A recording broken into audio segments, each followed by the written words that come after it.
তো মুড়ি খেতে গেলে হাজবেন্ড বলছে ভোজ যখন খাওয়া হয়েছে চপ আনাও যাবে না, চপ ঘুগনি খাবো না, একদম সিম্পল। তো সুগার আছে, তো সুগারটা মানে কি বলবো, এ টাইপ বি টাইপে থাকে, তো ওর সুগারটা মানে ক্ষতিকারক নয়, এমন একটু একটু আলু খায়। তো বললো একটু ঝিরিঝিরি করে পেঁয়াজ কুচো দিয়ে আলু ভাজো, আলু ভাজা, চা, মুড়ি এই খাবো। তো একটু আলু ভাজছি আমার রান্নাঘরে, চলুন দেখিয়ে দিই। দিনে ভোজ খেয়েছি বন্ধুরা, তো শরীর ভালো নেই, কিছু করতেও ইচ্ছে করছে না। তো এই চিড়িচিড়ি করে আলু ভাজবো পেঁয়াজ লঙ্কা কুচো দিয়ে, আর গরম গরম চা আর মুড়ি। তো যে কারণে আমি আলু ভাজাটা চড়িয়েছি।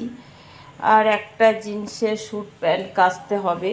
গরম জল তো দেওয়া উচিত নয়, তার মধ্যে একদম ঠান্ডা জলে ছাড়ে না, হালকা কুসুম গরম জলটা হলে তাহলে কি হয়, মানে প্যান্টটা ছাড়বে ভালো বলে সময় পাবো না, সন্ধ্যাবেলায় কেচে রেখে দেবো আমি প্যান্টটা।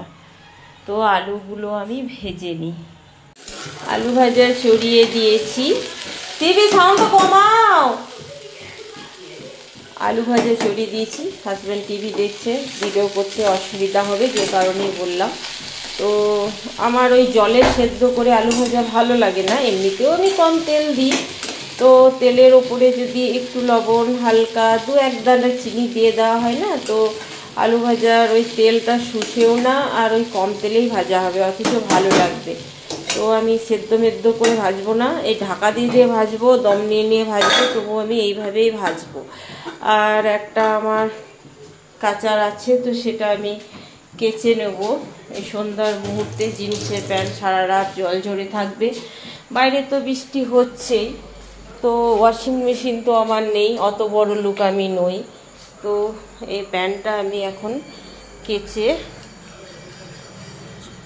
তারই জল ঝরতে দেব। তো একটা কি বলবো, প্যান্ট আমি সাতকুড়িতে ভিজিয়ে তুললাম, আর এই যে আরেকটা প্যান্ট আমি ভিজিয়ে দিচ্ছি।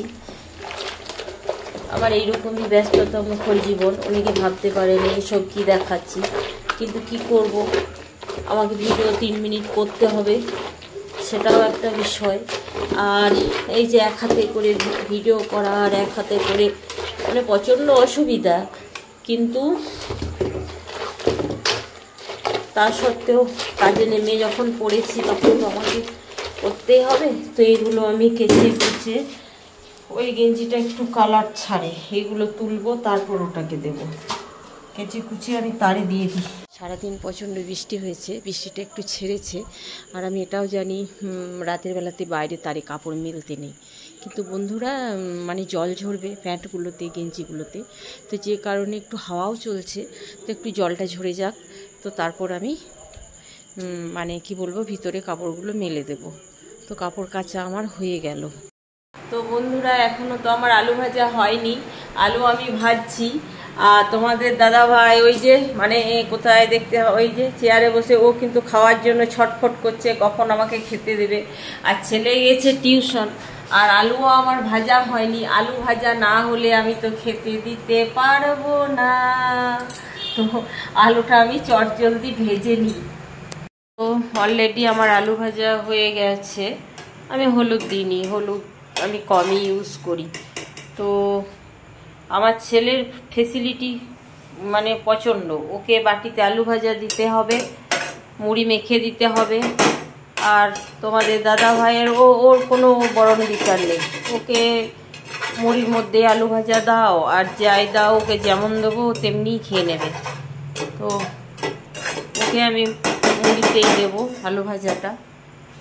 ছেলেকে নিয়েই একটু আমার খচল বেশি, মানে কোনো কিছু পাতে নিতে চাই না, ভাতেও তাই অবস্থা।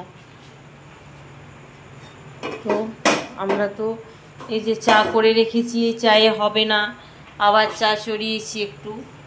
তো এইটুতেই খাবে তুমি না পাতে দিয়ে দেবো? এইটা একটু করে দাও, ভিড় নেবো তো।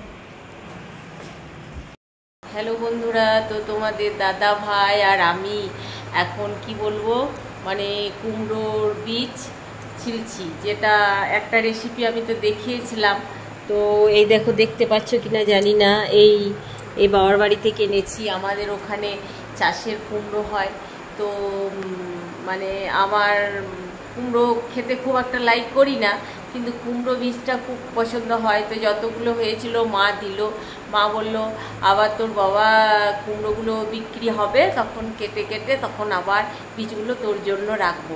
তো গরমে পা ছড়িয়ে আমরা দুজনে মিলে মানে কি বলবো, কুমড়ো বীজগুলো আমরা ছিলতে বসেছি, তোমাদের দাদা ভাই আর আমি। তো যেদিন বড়া খাবো স্বাদটা তো দিতে পারবো না, রেসিপিটা নিশ্চয়ই দিতে পারবো, আরেকবার দিয়ে দেবো। তো সকলে ভালো থাকবেন, শুভ সন্ধ্যা, টাটা।